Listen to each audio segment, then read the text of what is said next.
We'll go ahead and dive right in then.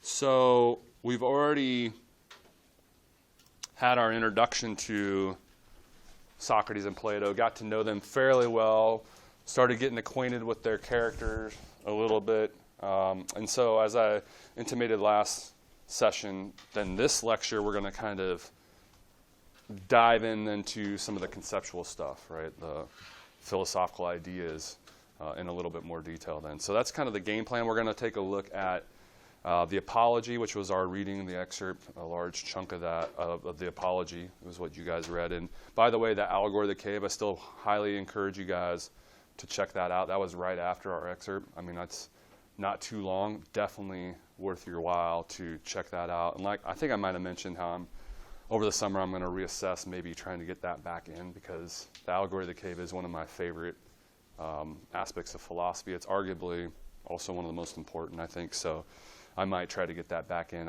Then the tricky part, of course, is figuring out what to eliminate, but what to take out if I add that in. But anyway, highly encourage you guys, even though you don't need to know the Allegory of the Cave per se for our class, right, to read that excerpt. But anyway, so we're going to chronicle, though, what's said in the Apology, the dialogue by Plato that chronicles Socrates' trial. Going to get into some of the themes. A lot of these aspects are things we've already kind of hinted at in our discussion, the previous discussion in Lecture 4.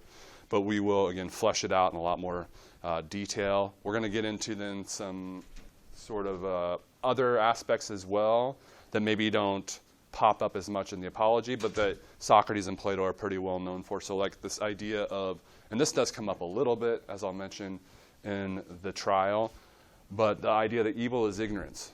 Any instance of evil or wrongdoing or harm, in some sense they're going to argue, and it's a pretty radical or extreme view, but they're going to argue any instance of evil, harm, injustice, in some sense is a reflection of ignorance. In some sense is a reflection of a lack of true intention on the part of the evildoer. Because, as we'll see, they're going to argue evil always implicitly harms the evildoer, and nobody of sound mind or acting rationally is going to do something that's going to harm themselves. Insofar as someone's still doing evil, then they must be doing it irrationally, right? Not with a sound mind. They're not thinking through things. Okay? And that's the sense in which they're proceeding ignorantly. They don't truly intend to do what they're doing then, in some sense. Okay? So we're going to get into that as well, including some of the arguments for that position. So that's the game plan. We'll also touch upon, like I mentioned down here, some other common themes, like his reflections on death, for example. Okay? So we're kind of got like a potpourri of various kind of themes that emerge in a lot of the dialogues that we'll touch upon. And then root a lot of that, obviously, then in our excerpt, what we read in terms of the Apology. Yeah. Well, Socrates is accused of not being religious, of being an atheist.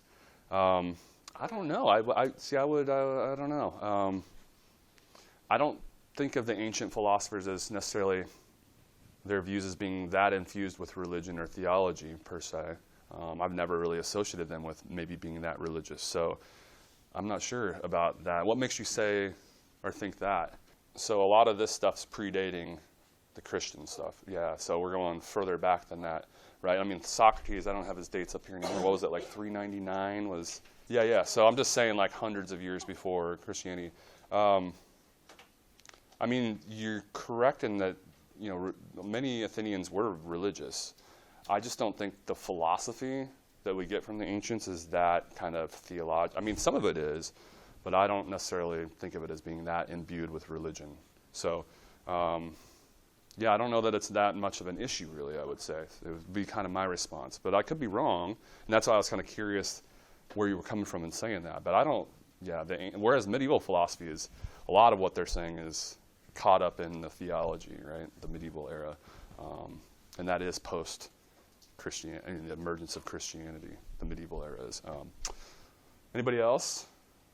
So I don't know what your original question was, something like, when do we get in, to philosophy unadulterated by religion or unaffected by religion? And again, I don't know. I guess that's ever the case. I mean, because in some sense, if the philosopher's religious, that's going to come through probably. But again, I don't think of the ancient philosophy as being that influenced by theology, for the most part. Yeah, which is ironic, because again, what's one of the allegations against him?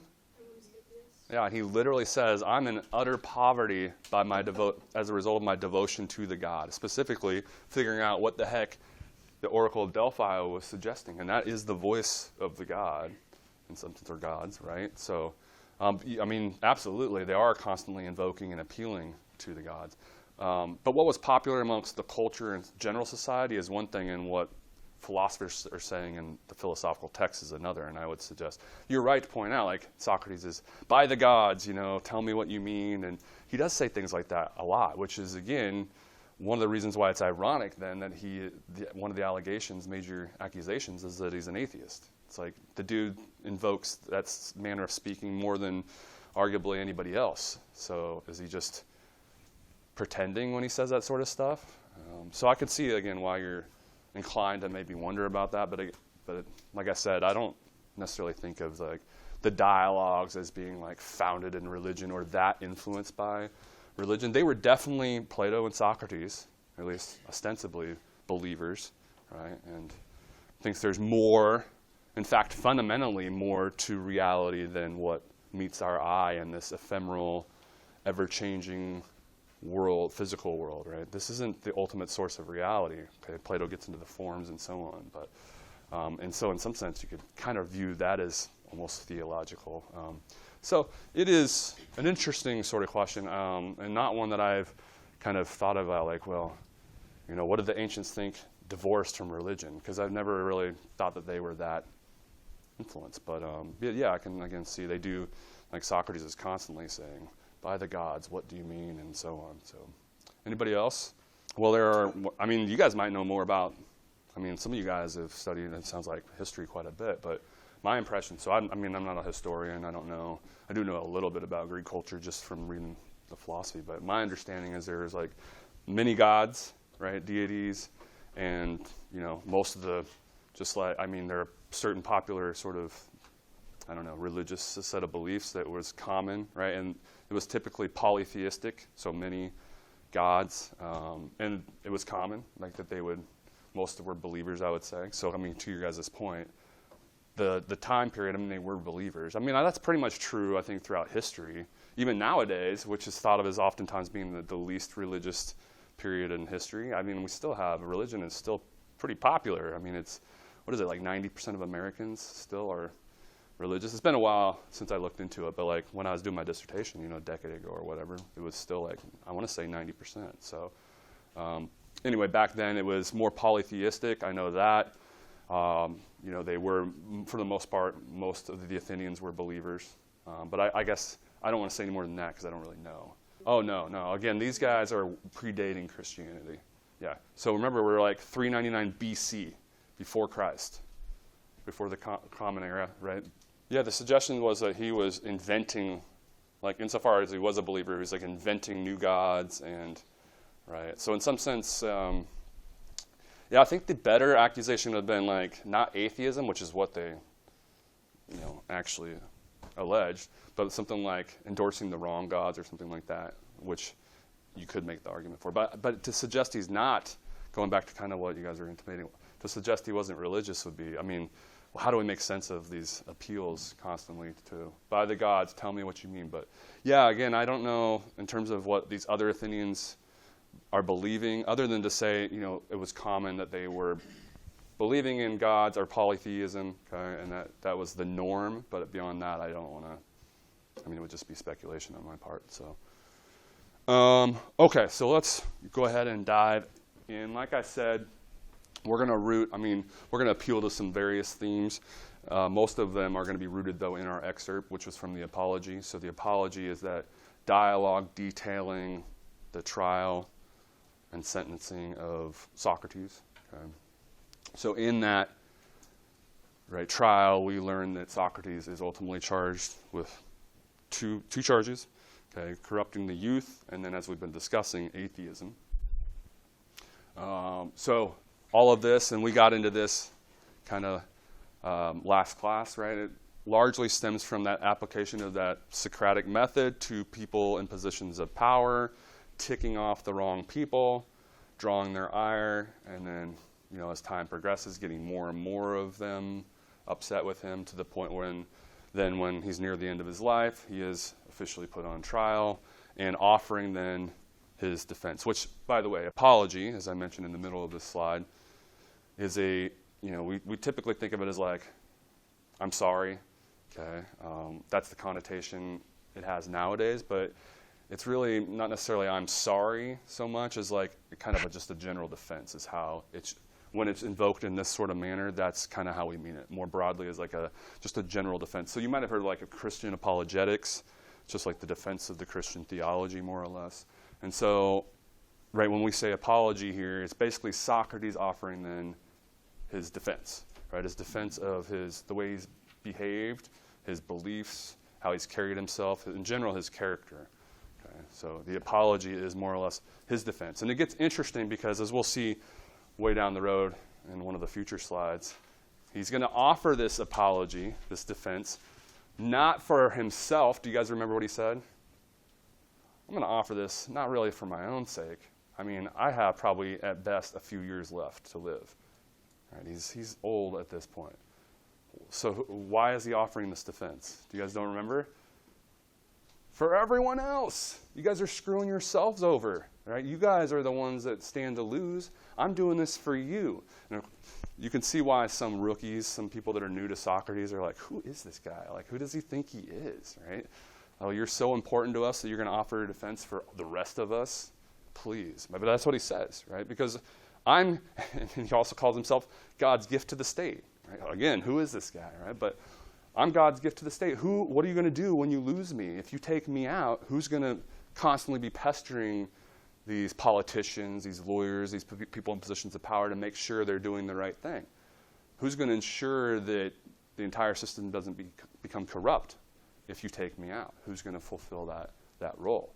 Right? So you're really hurting yourselves, okay? And that's why I'm going to offer my apology or my defense. So kind of interesting how Socrates spins that. So I mentioned that. Any questions on that? So again, we're talking about mostly here the excerpt from the Apology that we had read. And the Apology is Plato's dialogue chronicling, again, Socrates' trial. And the notion of apology itself is generally just references like a defense. Okay? And it is a term you'll see in philosophical texts, right? This notion of an apology. So know that it's just in general like a defense. Okay, speaking of his trial, Socrates points out that there are two sets of accusers. So obviously the ones that are present, that are actually accusing him at the time, right, led by Miletus, Anytus, and Lycon. But he points out there's actually a separate set of accusers, much older, and he points out how they are actually the ones that disappoint him even more. Right? There's something even more troublesome about the older set of accusers, which we'll get into here in a moment. Okay, but he says basically both groups kind of advance the same criticisms or allegations. Okay, and so describing sort of the perspective of these accusers, Socrates himself suggests, quote, Socrates is an evildoer and a curious person who searches into things under the earth and in heaven. And he makes the worse appear the better cause, and he teaches the aforesaid doctrines to others. Okay, and I mentioned kind of in general the two chief allegations are that he's corrupting the youth and atheism. So that's what he's up against. And we'll get into like the older set of accusers and why he views them as a little bit more problematic. Okay, but you guys remember me pointing out the Sophists last time? Where are they here? Sophism. You guys remember me talking about the Sophists, how Socrates/Plato had the Sophists constantly in their crosshairs. Okay? And right off the bat, at the beginning of our excerpt, he actually alludes to this distinction that reflects the difference, or at least one of the differences between Socrates/Plato or himself and then the Sophists, which Socrates and Plato both despise. Okay? So this distinction he's referencing is in their manner of speech, which reflects what they're truly interested in. Right? So the philosopher is interested in what? The truth, baby. Give me the truth. Right? I don't care about anything else. I want reality. I want the truth. I want to know what really is the case. Is that what the sophist is interested in? And remember how I tried to describe the sophists if we were thinking in present day terms, think like politicians and lawyers, especially lawyers in a courtroom. Are they concerned with the truth or what things really are the case? Necessarily? Maybe, what did you say? Persuasion, yeah. No, they don't necessarily care about what really is the case. They're more concerned with appearances and what appears to be the case and getting people to believe certain things. Persuasion, as you put it, right? That is the sort of point of emphasis for the Sophists. Okay? So very much kind of at odds. Okay? So the Socrates and Plato, the philosopher in general, as he points out, is just concerned with the truth, and the manner of speech then kind of reflects that. It's less ornate, less eloquent, less, it conjures up less emotive force, as we would point out in Philosophy 103. Right? They don't speak as eloquently. They're not conjuring up these emotions, this rhetoric, engaging in this rhetoric. Okay? And so they can, and he apologizes, right? I'm sorry, I'm not as good of a speaker. I won't impress you like these guys did. Okay? But on the flip side, at least you're going to get the truth from me. Whereas you don't get anything resembling the truth from these guys, because all they care about is just convincing you of certain things.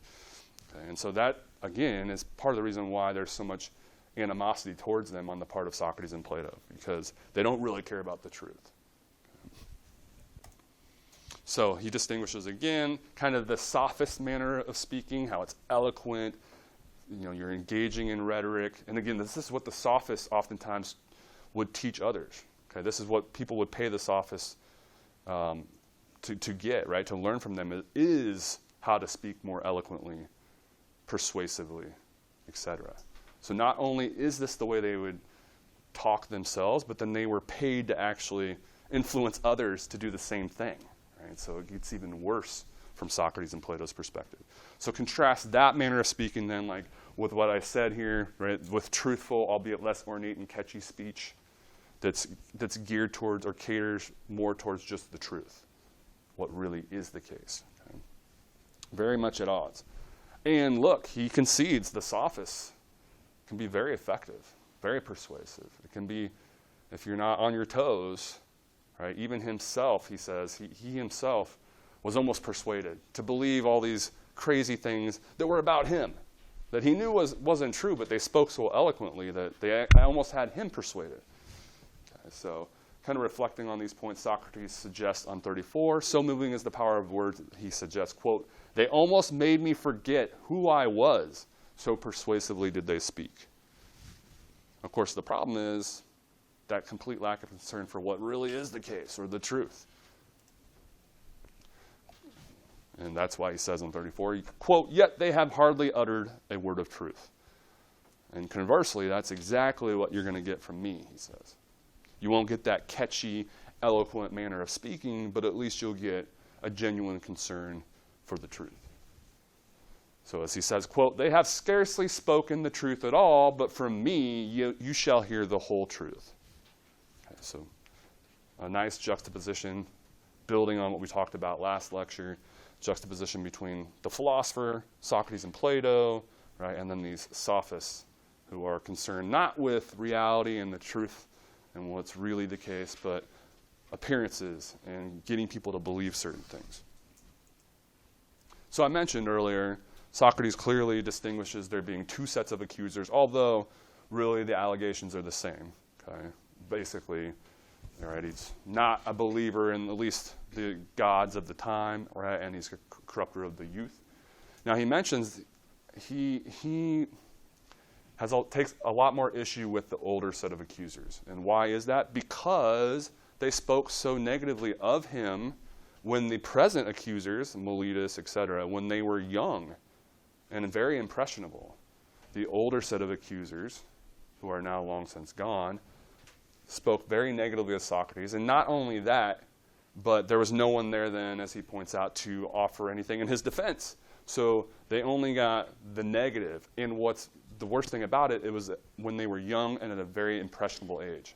And so this is something that is always, I've really respected about Aristotle, Plato, Socrates, some of these ancient thinkers, is how I've respected how much appreciation they had for the importance of youth, right, and childhood education, because they didn't have a lot of the research that we have now that bears this out, right?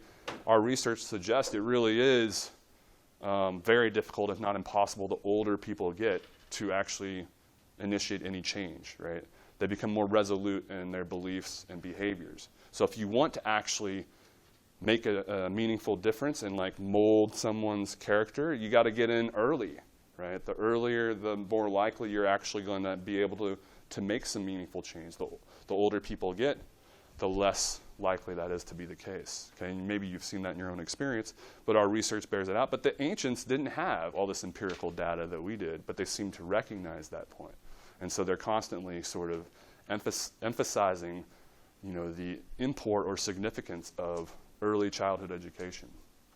Okay, and again, he's kind of lamenting the fact that these older accusers kind of took advantage of, right, the fact that youth can be impressionable, and they slandered basically Socrates' character with no defense, with Socrates getting no defense at the time. So is it any wonder then that these present-day accusers would grow up and later charge him with the same sort of things as the older set of accusers?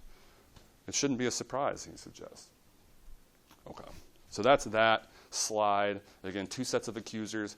It's almost like he holds the older set of accusers even more responsible, or like takes more issue with them because of this kind of point. We probably wouldn't have the present set of accusers, or maybe we wouldn't have them if it weren't for what the older set of accusers did when these present accusers were young. All right, everybody's good up to this point? So we've already alluded to kind of what led to Socrates' downfall. Again, pretty ironic since he's charged with atheism and he says, well, look, actually, because somebody's like, yo, dude, Socrates, how did you end up here? Everybody hating on you, being sentenced possibly to death. What happened, man? What happened? He said, well, ironically, it all started with my devotion to the God. And the oracle, and specifically, my reverence for what the Oracle of Delphi had suggested. Namely, what did the Oracle of Delphi suggest? That Socrates was the wisest one on earth. Okay, and this confuses Socrates, right? Because as we mentioned, Socrates had always maintained that he knows nothing. So how could he be the wisest one on earth? So this sets him upon his famous quest then, where he spends years and years and years trying to solicit or find maybe one or two or 100 or 10,000 other people that are in fact have some wisdom and hence are smarter than him. Of course, he finds out through this process that actually he is, he reluctantly admits he is maybe the wisest in a really weird kind of way, right? But all of this whole process, and he goes about querying all kinds of people and applying that Socratic method, all of that started as a result of what the Oracle of Delphi suggested, that Socrates was the wisest one on earth, or wisest man alive. How could this be the case? So despite being accused of atheism, he proclaims, quote, I am in utter poverty by reason of my devotion to the God. So we already mentioned this, right? But again, he's perplexed because all he's maintained is that he knows nothing. So how could he, in fact, be the wisest one? And don't forget, I know I've made this point before, but when he's saying things like, all I know is that I know nothing, he knows how to walk. He knows how to open doors. Right? He's not saying, I don't know any of that stuff. He's talking about the big T, capital T truths, the big philosophical questions. When he says, all I know is that I know nothing, that's what he's talking about. Okay? So if that's the case, how could he in fact be the wisest one? Well, and we have already alluded to the idea of Socratic wisdom, but that's going to be what puts him one up, and we'll get into that here in a minute. But this whole process, though, is how he started generating the haters, because he's applying that Socratic method to all these pretenders who are suggesting they're knowing something, that they know something, and then he applies that Socratic method, and lo and behold, finds out, hopefully getting them along the way to kind of find out, maybe you didn't know what you thought you knew. And then remember how the dialogues usually end in that state of aporia, state of utter confusion on the part of the interlocutor, usually pretty ticked off at Socrates. Anyway, all of that, right, was born out of, again, originally what the Oracle of Delphi suggested. All that process, that quest, was a result of this. Okay, so we've already intimated this. He does ultimately, kind of reluctantly, agree after this long, tedious process and not finding anyone that does seem, in fact, wiser than him. He finally concedes, more or less, okay, I do seem to be wiser in this weird kind of way. He suggests, he concludes, quote, he has a certain sort of wisdom wisdom such as may be perhaps be attained by man. And again, we're talking about philosophical wisdom here. What is that wisdom that can be attained by man? Appreciating that you have no wisdom, basically. So I know I've alluded to that in the last lecture. That's the idea of Socratic wisdom. Okay. Who are the truly wise ones, the knowledgeable ones, the ones that have a robust sense and awareness of all the things they don't know. The ones that can concede and admit they're dummy heads. Okay. Those are the truly wise ones. Not the ones going around telling you about everything they know, supposedly. Right? The truly wise ones are the humble ones who aren't making those kinds of suggestions. I already mentioned that middle point. So we'll harken back on to the distinction I first introduced, I think, in Lecture 3, when we were carving out Russell's depiction of philosophy. And I mentioned, foreshadowing all this stuff, right, how it's going to parallel, to a great extent, kind of the image of what philosophy gets us from Socrates and Plato, right? This notion of maybe really the upshot of turning on the philosophical light, coming off autopilot, is we garner a greater awareness of all the stuff we do not know, hence negative, okay? Right, so Socratic wisdom is kind of the idea, right? In other words, Socrates has a fully robust, full sense of this, right? Whereas in some capacity, everyone else he interviews and questions and examines, they're going to lack this to some extent.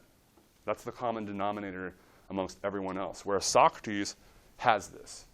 And maybe it's the case, as we were suggesting going back to Lecture 3, that maybe what philosophy does, ultimately we have to figure this out. We'll see in this semester what unfolds. But maybe we don't get any positive knowledge. Maybe we just get a greater and greater awareness of this. And maybe that is part of what makes it a painful process at times, coming to become more aware of how stupid we are and how little we actually know. Maybe that's not going to be pleasant. Maybe that's why philosophy oftentimes or sometimes is suggested to be a kind of a depressing process. But anyway, right, this is going to be kind of what he ultimately suggests puts him one up. Okay? Everyone else is in some capacity lacking to some extent this.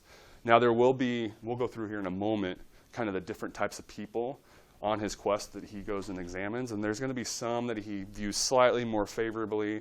They have seemingly some redeeming qualities, but they're all going to have this lack in some sense of negative knowledge or Socratic wisdom.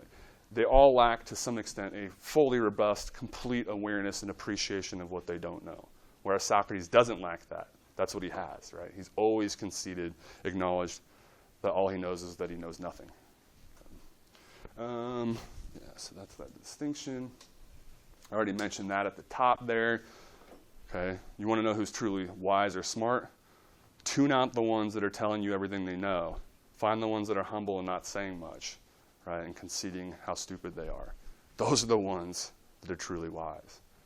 So all we can ever know in some, as I suggest here in the second bullet point, about what really matters, again, the philosophical deep stuff, is that we know nothing at all. And that is the idea of Socratic wisdom. So Guthrie writes, quote, "He," that is Socrates, "was accustomed to say that he did not know anything, and that the only way in which he was wiser than other men was that he was conscious of his own ignorance, fully aware of it, right, while they were not." He further writes, Socrates offers, quote, "an attitude of mind and intellectual humility easily mistaken for arrogance, since the true Socratic is convinced of the ignorance not only of himself, but of all mankind." Okay, and Socrates kind of reluctantly, eventually, I think, comes to this conclusion after setting upon that quest and not finding anyone, right, that has any actual positive knowledge, per se, or wisdom in that deep philosophical sense. Okay, so we talked about the common denominator. All these people, in some sense, what was the issue? This. They lacked this or this, okay? And Socrates doesn't. And so that's kind of what puts him one up. Now let's go through these groups like I referenced earlier. In some sense, there's three groups of people Socrates suggests that he went and kind of questioned, okay? And they're each, actually the second and third, I would say, are kind of on par. This first group, they're like the lowest of the low, okay? They're the Sophists, more or less. There's not much redeeming about these guys. Okay, so we're the politicians. We'll call them the politicians. But think like Sophists more generally. Okay, there's not, unlike the artists who at least give us like good works of art, inspirational works of art, or unlike the craftsmen, the third group, who can, make really good shoes or build really good houses. They have some sort of practical know-how. The politicians or the sophists, they don't really seem to have any redeeming qualities. Right? They don't really know anything. But, of course, they suggest they know all kinds of stuff. So they think themselves wise, but they're not really. And, of course, Socrates tries to reveal this through the Socratic method. And what ends up happening? They don't really become enlightened per se. They just get really upset with him, more or less. Right? And this is, again, what generates a lot of the animosity and ultimately why Socrates ends up on trial then. In his words describing his encounter with this type of person, he says, quote, "Although I do not suppose that either of us knows anything really beautiful and good," we don't have any positive knowledge. Remember things like, I know this is what happens after we die, or this is why there's something and not nothing, right? We don't have any of that, okay? So although I do not suppose that either of us knows anything really beautiful and good, I am better off than he is. For he knows nothing, just like me, and thinks that he knows, whereas I neither know nor think that I know. So the difference is he thinks that he knows, whereas I don't think that I know. We both of us, neither one of us knows anything, but he thinks he does, and I don't. And that's what puts me slightly better off than him. Okay? In this latter particular, then, I seem to have slightly the advantage of him. Okay? And that's really going to be the kind of the takeaway for all these groups, and especially, though, it's most pronounced in this first group, the sophists or politicians. Okay? Now, poets, you could say, I would say it's more general, like artists, you might say. Okay? So think, really good artists who offer us inspirational works of art that can be very motivating, etc. And sometimes that's pretty good, right? We like having those things. But Socrates immediately points out, this isn't really, usually these artistic works of art aren't really a reflection of knowledge per se, or really anything that the artist, him or herself, knows. It's, in some sense, it's kind of like God working through the artist. They're not, in some sense, not even really in control of their artistic gifts sometimes, right? It's just something they happen to have, and it's kind of through God working through them that we encounter him. So in what sense are they really, in control or, deserving of praise for that, right? When there's really not any, well, let me quote him here, right? He doesn't suggest there's any real knowledge therein, right? It's God working through them. So as he says, quote, "Not by wisdom do poets write poetry," or any artist really, do they do their art, "but by a sort of genius and inspiration. They are like diviners or soothsayers who also say many fine things but do not understand the meaning of them." They don't really know what's happening. They're just, again, they're the medium almost through which God does his thing. Okay? But more to the point, okay, to this point here with respect to Socratic wisdom, here's the real issue. Quote, "Upon the strength of their poetry," or whatever art we're talking about, it doesn't have to be a poet, right? "They believe themselves to be the wisest of men in other things which they were not wise." So they might have been a darn good guitarist, okay? Jimi Hendrix. But the problem was they then thought they knew God existed and, what's coming out, or they suggested that they did, right? They knew what comes after death or why we're here, blah, blah, blah, blah, right? They suggested or pretended to know all these other things beyond their own artistic talent, okay? So what's the issue? This. Again, they lack this to some extent. And then the final group, you might think like blue-collar workers, craftsmen in general, architects, whatever, right? Somebody who can build good shoes or a good house, somebody with some practical know-how. Kind of like the artist, there does seem to be something somewhat redeeming, at least, versus those dastardly politicians and sophists who seem to have no redeeming features. At least there's something these guys give us. But they share the same shortcoming. Okay? Yes, they can build a really mighty fine pair of shoes, but then they pretend to know all this other philosophical stuff that they don't. Okay, so the same fundamental defect, a lack of this. Okay. In his words, quote, "Because they were good workmen, they thought they also knew all sorts of high matters, and this defect in them overshadowed their wisdom." It makes it. Let's see. What's the best way to put it? That lack of Socratic wisdom is a bigger negative than the positive associated with their practical know-how. Right? So that's why he's going to say he's still better off. Not having any of this, let's say, practical know-how, but having a fully robust, keen awareness of all the stuff he doesn't know, he's in a better position than this house builder who has some practical know-how, but lacks an awareness of all the things he or she doesn't know. Socrates says, I'm slightly better off. It's better to be in my position than that position. So we'll see what you guys think about that during reflection time, but that's at least his suggestion. Okay, so again, the common denominator, no matter what group or type we're talking about, what's the problem with all these other people he's queried? They all lack this negative sort of awareness or knowledge of all the things they don't know, right? Socratic wisdom. Questions, comments, conclusions, comments or concerns on anything that we talked about up to this point? Yeah. I mean, I described it as a humbling process, philosophy, right? As we get it from Russell's sort of depiction, I think that's fair. Like, he would, although he sounds kind of arrogant in some of what he says, right? He really is more humble, right? In terms of what he's suggesting he knows. And so I think that's a good way to put it. Like, humility, he's more, humble. Whereas everyone else, right, has these pretenses, suggests they know these things, but they don't. Right? So in that sense, they're kind of less humble, you might say. Yeah, I like that way of putting it.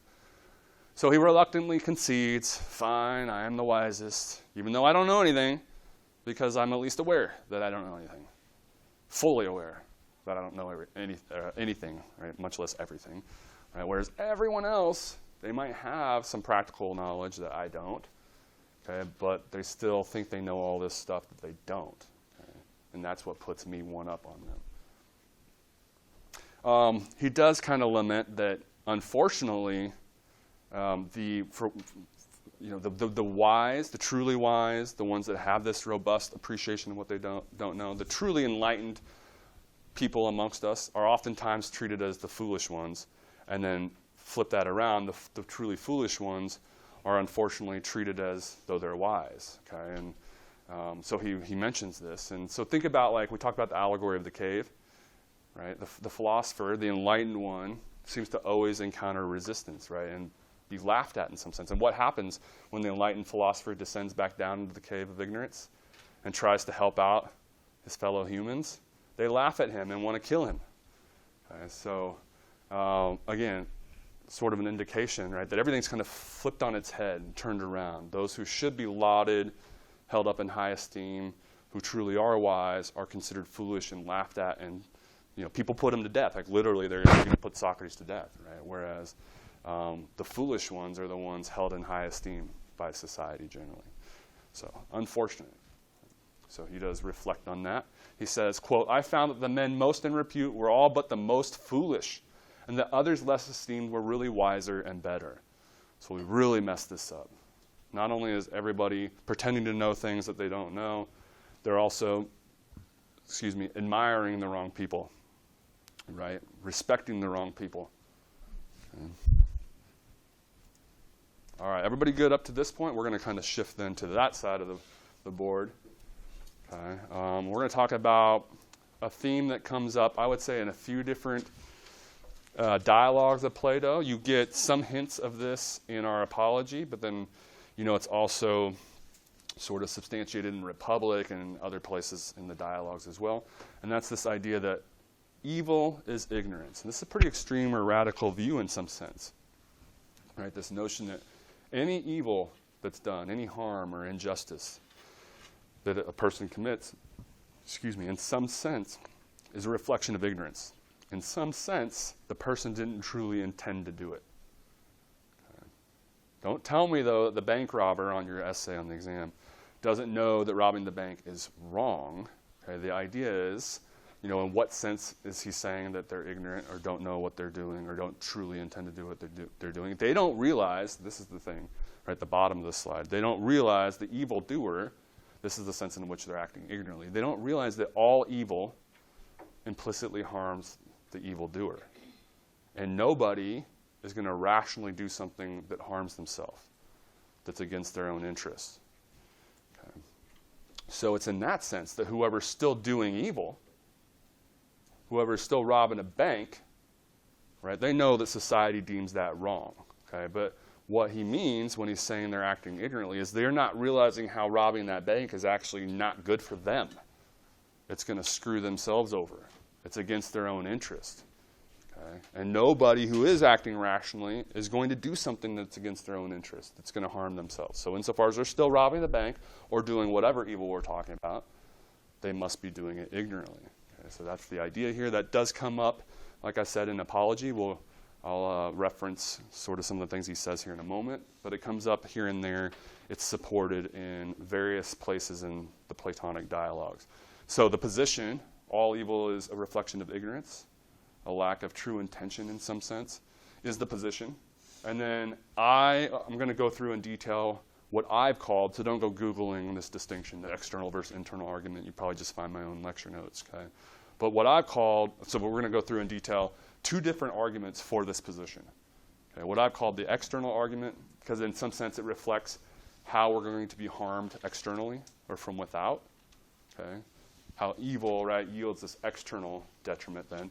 And the internal one, just like it suggests then, right, how we're going to be harming ourselves and doing the evil internally. Okay, so even if you can ensure nobody else is going to find out about whatever you've done or that you robbed the bank, maybe somehow you could ensure, right, safeguard that you don't stand to lose anything externally. He's going to insist that this is always applicable. Your evil is always going to screw yourself up internally. It's always going to corrupt your own soul. So we'll get into that more here in a moment. But that's kind of the roadmap here, right? So the position, all evil is ignorance, or all evil reflects a lack of true intention on the part of the evildoer. That's the position, and we're going to go through some reasons then, or why Socrates/Plato thinks that. Okay, so let's proceed. So what I've labeled as the external argument, this is the one that you do see hinted at in the Apology. Actually, not just hinted at. I mean, he articulates this argument in the Apology, in his defense. Okay, so when he's charged with corrupting the youth in the Apology, right, he offers this defense, more or less. Okay? So, which basically suggests, look, either he has not corrupted the youth, which, by the way, a newsflash, that's what he really thinks. He doesn't really think he's corrupted the youth. Or, this argument's going to suggest either that's the case, or he didn't do it unintentionally, or he did it unintentionally. Okay? So either he didn't do it at all, or he did it unintentionally. And in either case, if that intent was lacking, much like is the case in our contemporary courts of law, depending on the crime, right, the intent matters. Okay? And so he's pointing out, as was the situation at the time, right? If there wasn't that intent in this circumstance, then he shouldn't be on trial. As he points out, maybe you guys should be teaching me, right? Showing me the error of my ways. I shouldn't be on trial, though, right? Even in this worst case scenario that he did it unintentionally. Okay, and clearly he shouldn't be on trial if he didn't do it at all, right? So he's pointing out the upshot of this argument is, look, either I didn't corrupt them at all, or if I did it, it was unintentional. And in either scenario, I shouldn't be here defending myself and on trial like I am. Okay. What is this argument? Well, he points out, first of all, no one likes to be harmed. Kind of mentioned that earlier. Okay. That's underlying both of these. Okay. No one acting rationally is going to do something that's going to bring about harm. No one's going to intentionally do something they know will harm themselves. Okay. Take that and couple it with observation 2 here.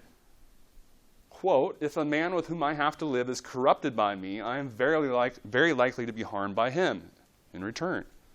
So put those two together. What's the suggestion? Okay, if it's true that no one's going to intentionally do anything that will harm them, and if I harm someone else, I'm likely to be harmed, then the suggestion is, well, I'm not going to harm anyone else if I think about it and think it through, because I'll realize then I'm likely to be harmed in return, and no one's going to rationally do that. So insofar as I'm still harming them or harming others, I must be doing it unintentionally, ignorantly. Right? I haven't thought through it. Otherwise, I wouldn't be doing it because I'd realize it would be hurting me. Well, how so? Right? What are some examples? I mean, there's the conclusion. If I punch you in the face, I'm a lot more likely to get punched in return. Right? I mean, that's a clear, obvious example, but more applicable to the situation here. Socrates is pointing out, look, if I truly did corrupt the youth, well, some of these guys and girls are going to grow up and assume positions of power. And if they've been corrupted, they're going to institute really crappy laws that I'm going to be governed by. And that's going to be not good. I'm going to be subjected to these terrible laws, not in my own interest. It might be very depressing, et cetera, et cetera. Okay? So why would I do that then intentionally? I wouldn't. I'm not going to do something that I know, if I know that it's going to then harm me, right? I wouldn't intentionally do it. Okay? So insofar as I'm still harming them, as you've suggested, it wasn't intentional. It couldn't have been intentional. That's the suggestion anyway. So that's why it concludes, as indicated on page 38 of our reading, quote, either I do not corrupt them, which is what he really thinks, or I corrupt them unintentionally. And in either case, get me out of here. What are you guys doing? Why am I here on trial?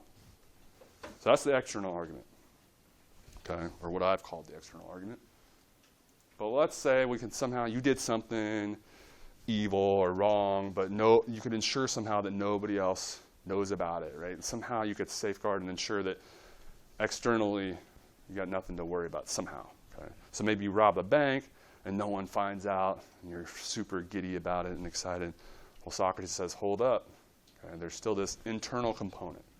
So this reflects, again, aspects of Plato/Socrates philosophy that's brought up in multiple places in different dialogues. I'm thinking especially the Republic. This is talked about, this tripartite theory of the soul, or in other words, they suggest that human beings are essentially comprised of three basic parts: a rational component, a spirited element, and then a desiring element as well. So I've drawn it up over here. This is how I always used to do it, and then I updated my slide coming into this academic year and put it this way, which I think is a little bit more indicative of kind of what Socrates had in mind. Reason should be at the top, kind of running the show. And so I think this better illustrates it than just having it like this. But in any case, so what do they have in mind here? What's the point here? Well, the idea, again, is every human, part of what it means to be human is to have these three aspects of our soul, if you will, right? A rational component, a spirited component. In other words, standing up for the things you believe in, that you're passionate about, that you think are right? Standing up, taking a stand for the things that matter, that sort of thing. Okay? And then desire, presumably we're all familiar with desire, wanting things. Okay? The idea is that not that we need to expunge or get rid of any of these, like completely eliminate desire. No. Okay, so we do have, and they distinguish in the Republic, right, necessary versus unnecessary desires. There are certain desires that are necessary, right? We need a certain amount of sleep, food, etc. Okay, the problem is, right, when we overindulge, okay, when we fixate too much on desire. And it can happen the opposite way too, right? You can be just refrain too much from indulging in pleasures. That could be a problem too, or desire, okay? So it's not that we want to completely get rid of it, but it's got to play its proper role. Same thing with spiritedness. It's great to stand up for what's right, to be passionate about the right things, but you can do that too much, and you can certainly do it not enough as well. What's the problem? You guys have any ideas what Socrates suggests is the issue with getting overly spirited people together? Like a group of very spirited people, what's likely to happen? Yeah, lots of fighting. Okay, because they are so passionate. Yeah, exactly. They're prone to conflict then. So we don't want to get rid of spiritedness, but we don't want too much of it either. We want that kind of proper amount. It's hard to think of reason, us having too much reason, right? The idea is it should be steering the ship and in control. Okay, so the bottom line, the whole point here is to be happy, which is ultimately probably what most of us are after here. Right? The idea is you need a proper, harmonious relationship amongst these constituent parts. And why are so many people unhappy? Because they don't have that. Right? Because they're overly fixated on, say, desire, or they're overly spirited, you might say.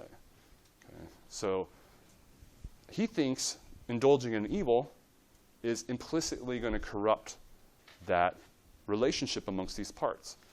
Okay? It's going to yield a character, right? The more you indulge in evil, the more you're going to constantly fixate then on the desiring element of your soul.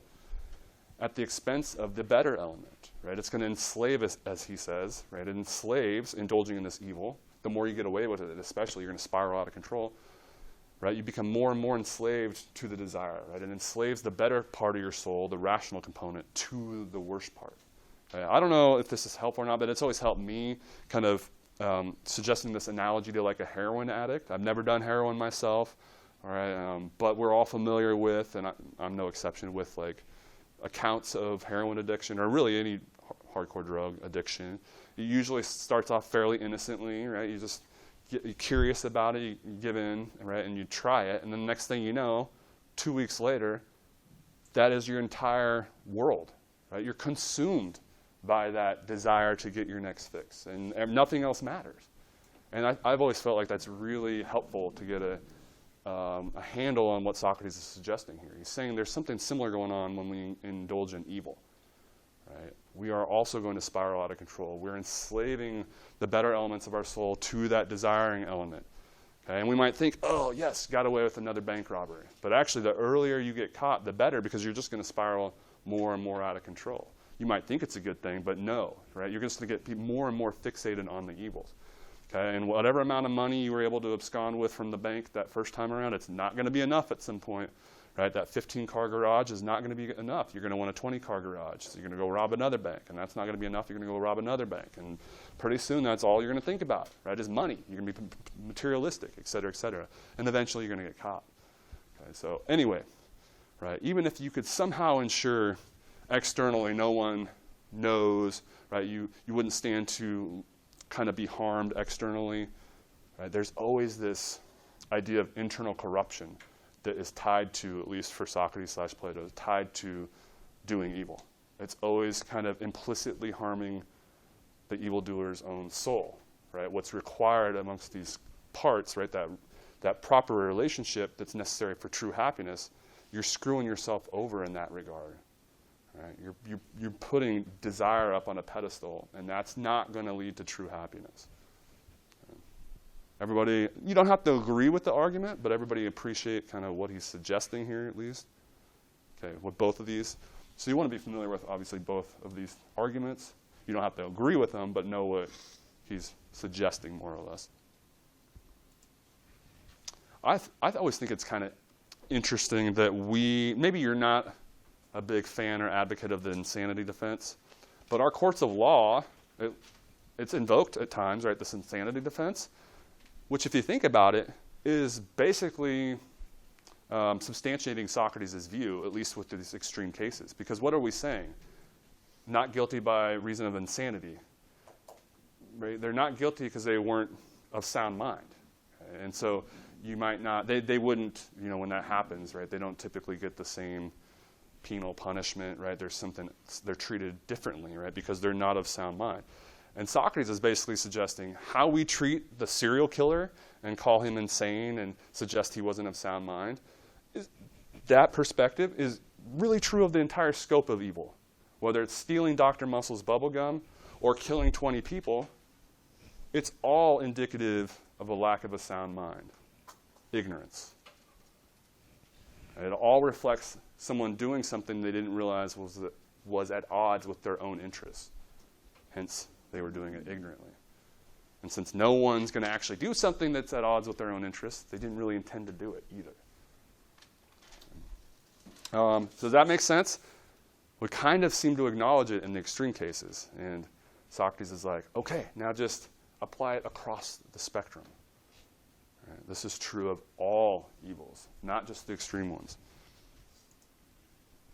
All right, we want to cover briefly some of his musings on death when you guys all take, now I know some of us have already been in 203, but when the rest of you guys take Philosophy 203 next fall, we'll also read some Epicurus, and he offers some very similar musings on death that we see with Socrates or from Socrates. So let's talk briefly then again about his thoughts regarding death, right? So he's staring death in the face as a result of this trial and sentencing, but he's encouraging those he's discussing things with that this isn't a bad thing, right? This death, that we make too much of it.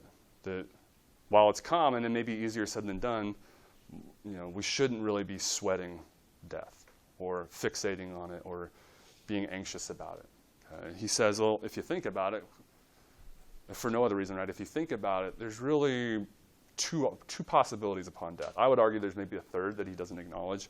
More on that here in a moment. But he says, look, seems like there's two major possibilities here. One, quote, a state of nothingness and utter unconsciousness. So kind of think of like, a materialist or the scientific understanding of reality, where like everything's material and once the body dies, that's it. Okay, blackness, curtain, lights off, that's it. Okay, well, what's so bad about that? He wants to say, right? You're done. It's like a long sleep. Okay, just never-ending sleep. No pain involved. So why get anxious or worry about that? The other option, or at least that he suggests, is, quote, a migration of the soul from this world to another. Yay! In that case, we got to keep doing philosophy then, right? We can keep searching for the truth. Maybe you discover Socrates and Plato somewhere, right? And we can start doing this thing together. So what's so bad about that scenario either? Now, is there a third one that maybe he didn't mention? Reincarnation. Yeah. So, and I guess whether that's good or bad, reincarnation would depend on your view of this existence, maybe, right? Coming back to it, would that be a good or bad thing? I guess it depends, like I said, on your take, right? But again, given the possibilities he articulates, what are we worried about? Either one of those scenarios doesn't seem to give us any reason to be worried or to think there's going to be any pain involved or anything like that. Yeah, right. And they did have like Hades, and right. So, yeah, that's interesting, right? Because he entertains the idea of a migration, but not the bad type of migration, right? And I don't know. Yeah, that's a astute observation. I don't know if it's because he maybe, like John Stuart Mill talks about, like the problems with the intellectual problems with like the very notion of a hell, right? And maybe Socrates is like similar-minded in that respect. But yeah, you're right. I mean, maybe in that, right, if we think about this migration of the soul to another world, and that's hell, that's not a great thing, right? But yeah, I don't know that Socrates, right, I think it has something to do with like the intellectual sustainability of a place like Hades or hell, kind of like similar to what Musil say, like how do we make sense of eternal damnation for any finite wrongdoing, right? There just seems to be like an intellectual inconsistency there. Yeah, like how does that eternal punishment for even the worst case scenario here on earth, like you killed 20 people, like so you deserve to suffer forever, right? I mean, so there, in fairness, I don't know, and that's a great observation. I don't know why he categorically sort of interprets this as necessarily a good thing. I think it might be because, again, intellectually, right, he doesn't think it's this idea of hell or Hades is really well-founded, right? But I don't know. Yeah, he seems to present this as if it's obviously good, right? This is categorically a good, right? We can keep doing philosophy, but I think that's a good observation. What if the migration is to hell? Okay, that doesn't seem good. Oh, so I did want to mention, as I allude to here in the middle of the slide, after his divine sign fails to make any sign of opposition, right? So he is deciding to proceed a certain way after the trial, and he points out, my divine sign did not appear to me. So what is he talking about there? This is one of the more interesting and mysterious elements of the dialogues, in my view. I've always kind of found this fascinating, because you see Socrates routinely referencing this divine sign or demiurge, and there's always like this debate, what exactly does he mean by this? Does he mean that there's literally the voice of the God in his head speaking to him?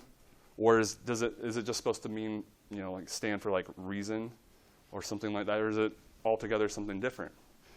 I think that's a fascinating question, and it's one that's debated. But in any case, he talks about it, he references it frequently, and he suggests that it only ever appears to him when he's about to do something he should not do. So by implication, if the divine sign doesn't appear to him, he knows he's proceeding correctly. Right? And so he points out, accepting my death, etc., this divine sign did not appear to me. I know I'm proceeding in a proper fashion. And hence all of you that are afraid of death and fixated on it, you are in error. I'm proceeding correctly, right, and not fixating on it, not sweating it, not worrying about it. okay, as evidenced by my divine sign not showing up. So just FYI, okay, when he references this divine sign, that is somewhat frequent in the dialogues. We're not really 100% sure, at least I'm not, what to necessarily make of that. Okay, but regardless, he points out it only shows up when he's about to do something he shouldn't, and so when it doesn't show up, the takeaway is, okay, proceed. So in his words then, from 44 of our excerpt, quote, "It is an intimation that what has happened to me is a good, and that those of us who think that death is an evil are in error. Don't sweat it, man." Also, Guthrie, I found this kind of fascinating, suggests that philosophy is, in the words of the Platonic Socrates, philosophy in general, right, a preparation for death. Interesting. So taking this class, getting philosophical, maybe it just prepares us for our eventual demise at some point. All right, that's the suggestion on Guthrie's part here. Okay, so that's his kind of take on death. Don't sweat it. Easier said than done. Right, it's probably the most common feature, arguably, of all humans, is that we're constantly fixated on, or at least maybe like subconsciously, like death and trying to avert it, right? Avoid it at all costs.